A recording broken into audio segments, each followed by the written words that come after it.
Chapter 2 is a very interesting chapter, almost like a essence of the entire Gita.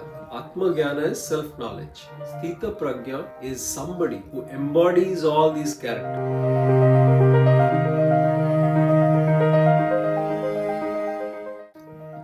So many of you asked me to continue my series on Bhagavad Gita and UPSC essays. So here I am.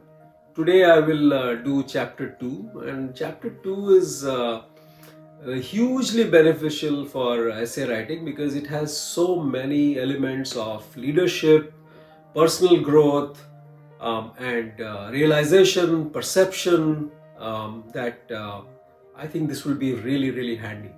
But before I get into that, a little bit of a disclaimer. This is by no means a spiritual class, okay? There is no discussion about spiritualism. I'm not going to teach you about awakening. I'm not a spiritual guru.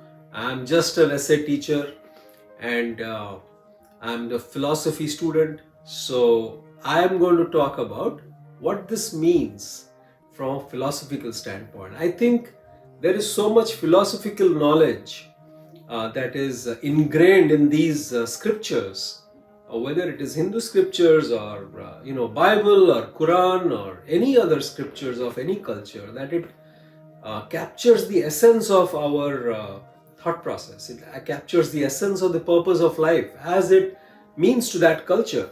Chapter 2 is a very interesting chapter. This is almost like a essence of the entire Gita.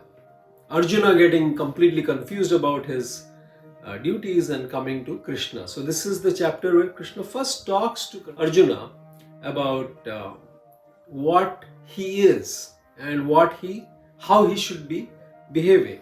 So he talks to him about 5 key things.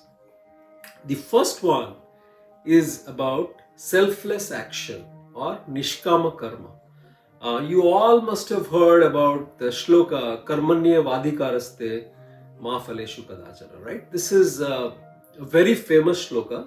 This means that you should not be focused on outcomes, just focus on your work. Be in the moment, do your work, don't worry about success or failure, and eventually what's going to happen. So this is the first thing he says.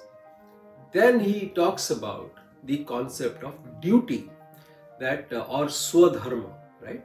What he says is that you need to understand what is your role in society, and by that role, what is expected from you. You have a certain duty to your community and to the broader society as a whole, and you must know what it is so that you can perform it. So this is Swadharma or duty. The third thing is about equanimity or Samatva. About equanimity, what he says is that you need to have balance. You should not be faced by too much joy or too much sorrow. That emotions will come and hit you from all sides, but you need to have mental equilibrium. There is a concept in modern thought process called emotional intelligence, and equanimity is it comes somewhat close to what equanimity means. It obviously means a lot of other things, but having emotional intelligence, being in the moment, and not being faced by emotions from all sides is Samatva. The fourth thing he talks about is Atma Gyana.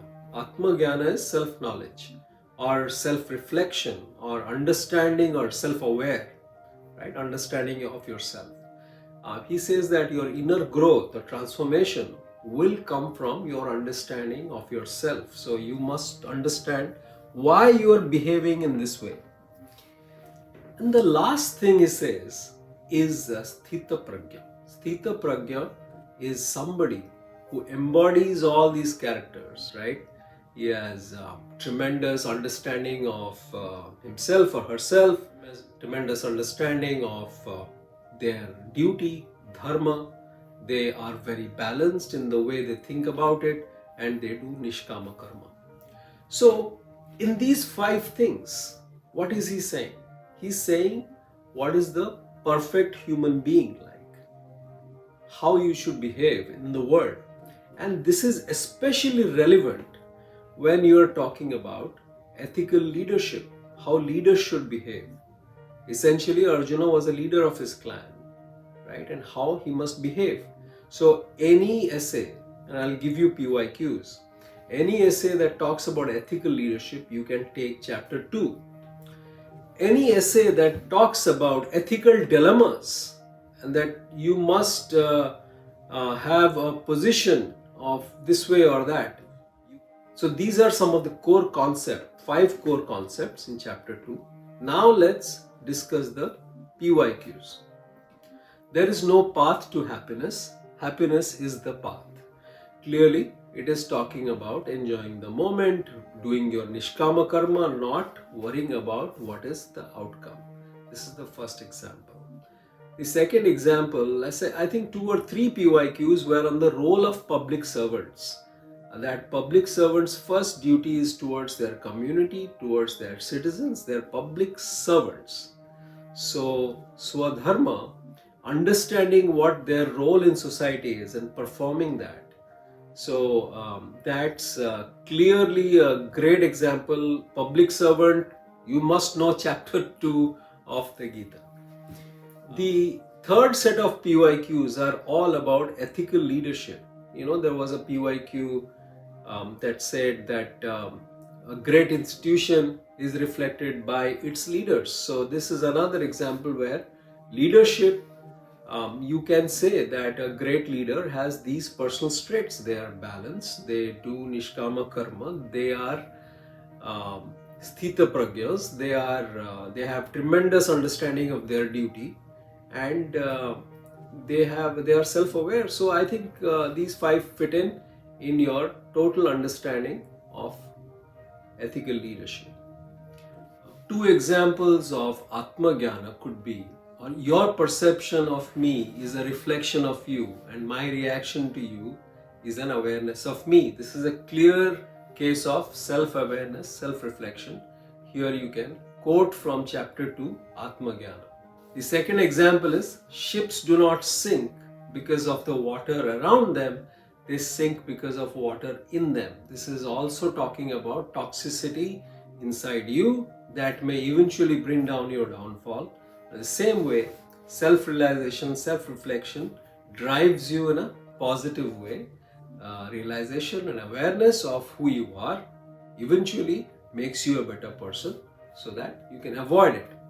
On PYQs related to Samatva, I would say Mindful Manifesto is a catalyst to a tranquil self that came some years back. We can absolutely use a straight fit. And then the other one I would say is courage to accept and dedication to improve are the keys to success. So these 2 PYQs, you can absolutely use Samatva. I gave you some PYQs. I think there are many others. Look for ethical leadership, look for personal growth, anything around duty, anything around action, being in the moment. These all can be traced back to chapter 2 and the learnings from here. So as a summary, remember 5 things that Krishna talks about. The first one is Nishkama Karma, Atma Gyana, Swadharma, Samatva, and Sthitapragya. So these are the 5 things you must remember, and good luck, and I'll see you soon in another chapter of the Gita. Thank you.